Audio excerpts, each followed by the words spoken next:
What's good everyone, my name is Chefkoch and today we're gonna compare rap albums to fine art. We all appreciate great as well as timeless rap records, and the same can be said about paintings as well. So in this series I am making a connection between music and fine art, and I will try to find similarities between both artistic worlds. This video is a collaboration with Man of the Culture, so show some love to him and his channel. Also check out the first 3 episodes from the series if you haven't seen them yet, and with that out of the way, let's start this video with Dark Angel by Kray.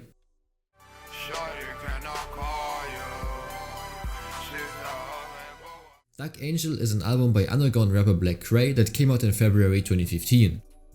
It goes into the trill wave and cloud rap sonority, and I personally view Dark Angel as a cloud rap essential. It was insanely ahead of its time due to its avant-garde soundscape and Kray rapping very emotionally over the ethereal instrumentals.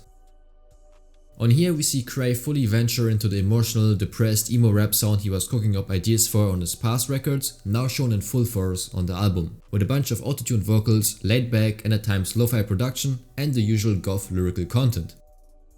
I think that Dark Angel was a fruitful reinvention of Kray. It is a perfect example for music that delivers through atmosphere and feelings like pain or sadness, and I found a painting that in my opinion encapsulates this very feeling spot on. It is titled The Fallen Angel by Alexandre Cabanel, or in French L'Ange Déchu.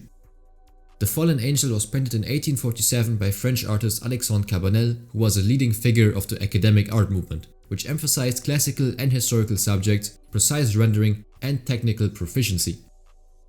His skills made him famous in the French Empire, and Cabanel even became Emperor Napoleon III's preferred painter. But his Fallen Angel painting is a departure from his usual style because it is associated with Romanticism, an artistic movement which advocated for the importance of subjectivity, imagination and appreciation of nature.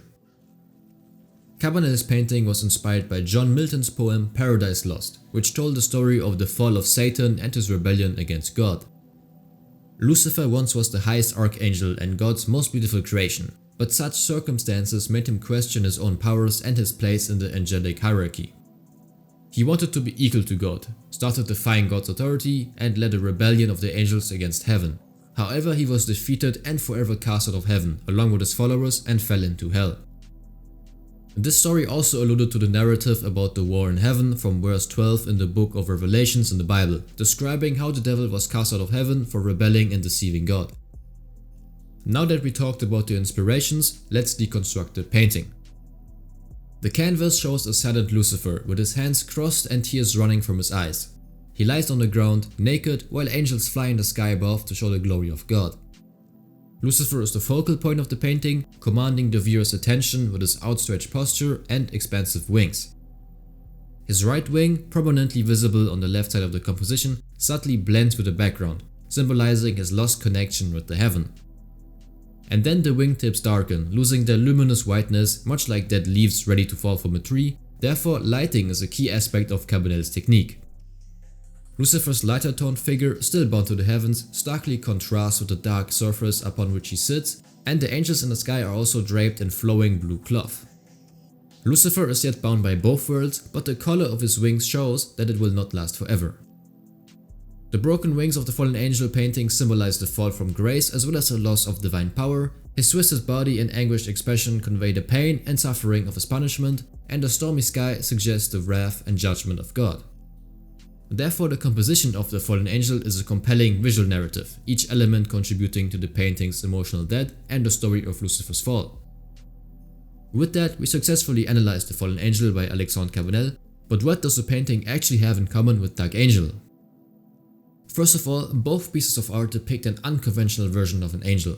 Cabanel shows a former angel that was casted out of heaven, and Kray's motive is a thug as an angel, a culprit if you will, which kind of is an antithesis in itself. Cabanel presented the viewers with Lucifer as a fallen and shattered angel, while Kray shows his listeners his own version of a fallen angel with his album. Next to that, the painting The Fallen Angel was one of the first paintings to depict the devil or Satan as a subject matter, just like Dark Angel was one of the first cloud rap albums to feature more emotional and boisterous vocals, so both pieces of art pioneered their artistic genre. Furthermore, Cabanel's Fallen Angel painting has had a lasting impact on the history of art. The painting's emotional content and dramatic impact have inspired countless artists and art lovers over the years, and it remains a popular subject for artists today. In a similar way, Dark Angel remains a timeless masterpiece by underground rap legend Kray, who went on to become a huge source of influence for many underground and new wave rappers from the 2010s and 2020s. But Cabanel's painting was also a part of a larger trend in 19th century art that explored the darker side of human nature and the struggle between good and evil, something that Lucifer experienced himself on the painting, and Kray does this in his lyrics as well. For example, on songs like Hood Angels or on Shorty 13 on the Block, on which Kray is painting a picture of a younger self, being unsure of how he should feel about the money he's making through selling drugs. On the one hand, his mother tells him to act right and stay away from conflict, but the happiness and freedom the money brings in is too much to quit. It's a classic and eternal duality between good and evil, which is being explored on both pieces of art. Another aspect that I want to mention is that Cabanel's The Fallen Angel homes in on the critical moment of Lucifer's downfall. Once a favored angel of God, Lucifer's pride led him to challenge God's supremacy. This vanity and ambition triggered his downfall, marking the genesis of sin in the universe. And if we compare this to the current rap industry, we can argue that similarly to the painting, a lot of artists rise very swiftly due to virality on social media and feel invincible, just to plummet back into irrelevancy a couple months later. There are countless examples of rappers who fell off that exact way, but Kray was smarter than that. He focused on creating timeless music and stayed true to himself by not caring about clout or virality, and in my opinion, that's one of the major reasons why Kray still is relevant and thriving today, almost like he learned from Lucifer's mistake on The Fallen Angel. In addition, we have a visual commonality. The Fallen Angel painting and the Dark Angel cover art feature a similar theme. In both works we have a cloudy sky in the background and our protagonist is in the center, therefore they give off kind of the same vibe in my opinion. Now let's briefly talk about the commonality between the artists Kray and Alexandre Cabanel themselves. Entering 2015, Kray had established himself as an underground legend, but Dark Angel propelled his legend. So with each project, Kray kept refining his tools, just like a painter keeps refining his style on every new canvas. Next to that, Kray released his album Dark Angel at only 21, while Cabanel painted The Fallen Angel at only 24 years old. So both artists created a timeless and experimental artwork at a very young age, which makes both pieces of art even more impressive in my opinion.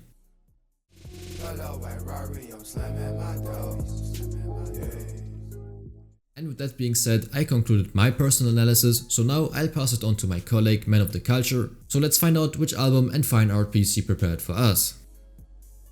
Thanks for having me, Chef. Today I'll be describing two albums with fine art, and it's gonna have a bit of a heaven and hell theme to it. In the first album, representing heaven, is a staple in the regalia genre, Scriptures by Devstacks.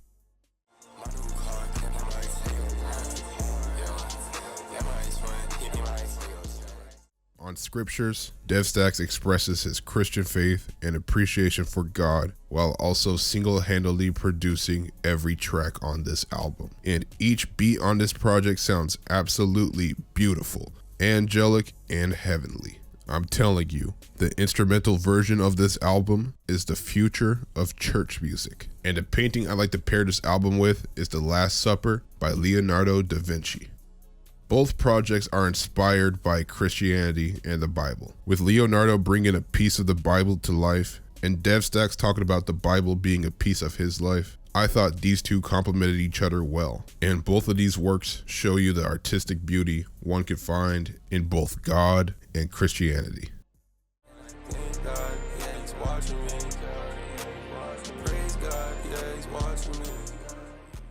For this next comparison, I'm going to dig a little bit deeper. For the album that represents hell, I'm going to talk about It's Dark and Hell is Hot by DMX.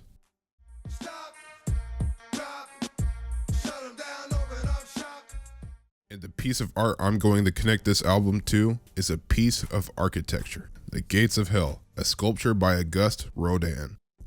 This sculpture depicts the gateway to the 9 circles of hell from Dante's Inferno, which I think perfectly represents DMX's debut album. Like the gates of hell being the gateway and introduction to the 9 circles of hell, this album is the introduction to many of the life of Earl Simmons, aka DMX, which he describes in many ways of being a hell of his own.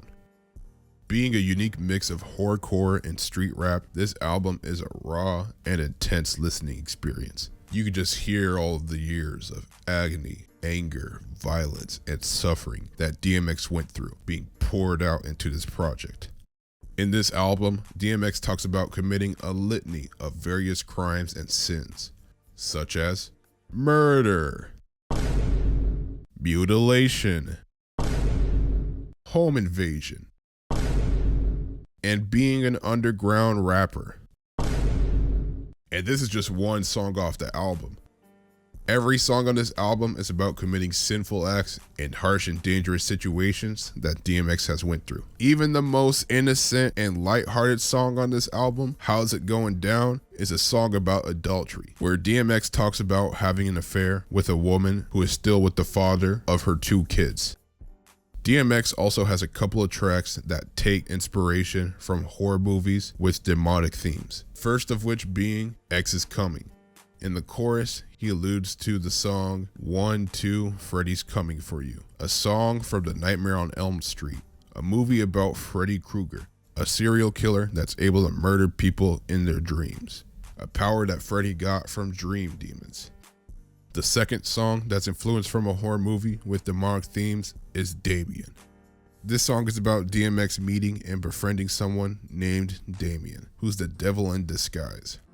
The story of this song is heavily inspired from The Omen, a horror film that's about this child named Damien, who turns out to be the Antichrist. And the production matches the atmosphere of these stories and subjects to a T, with most of the production usually sounding dark, grimy, and at sometimes gothic. Why is it every move I make turned out to be a bad one? Where's my guardian angel? And with this amazing track, this video is now over, and thank you, men of the culture, for being a part of this episode. I hope that we were able to make fine art more accessible to you while also giving comprehensible comparisons to the rap albums. Let me know if you'd like another episode of the series, and with that being said, thank you for watching, leave a like if you enjoyed, and don't forget to subscribe to the channel so we can hit 1000 subscribers. Cheers!